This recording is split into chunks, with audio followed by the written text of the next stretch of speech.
Отново добър ден, намираме се отново в околностите на хижа Рай. Нека да покажем самата хижа. Както обещах преди малко, имаме продължение на клипа.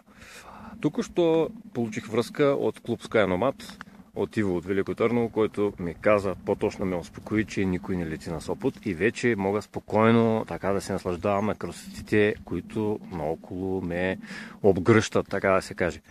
Обаче, освен всичко друго, време стана да си ходим и ние поемаме ето в тази посока, през гората надолу.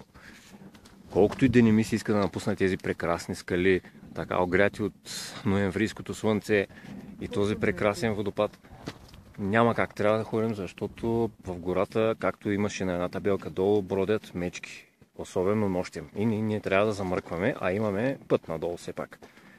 Затова казвам ви довиждане и до следващи срещи, защото ние тръгваме надолу. Всичко добро ви пожелаваме. Хайде, чао!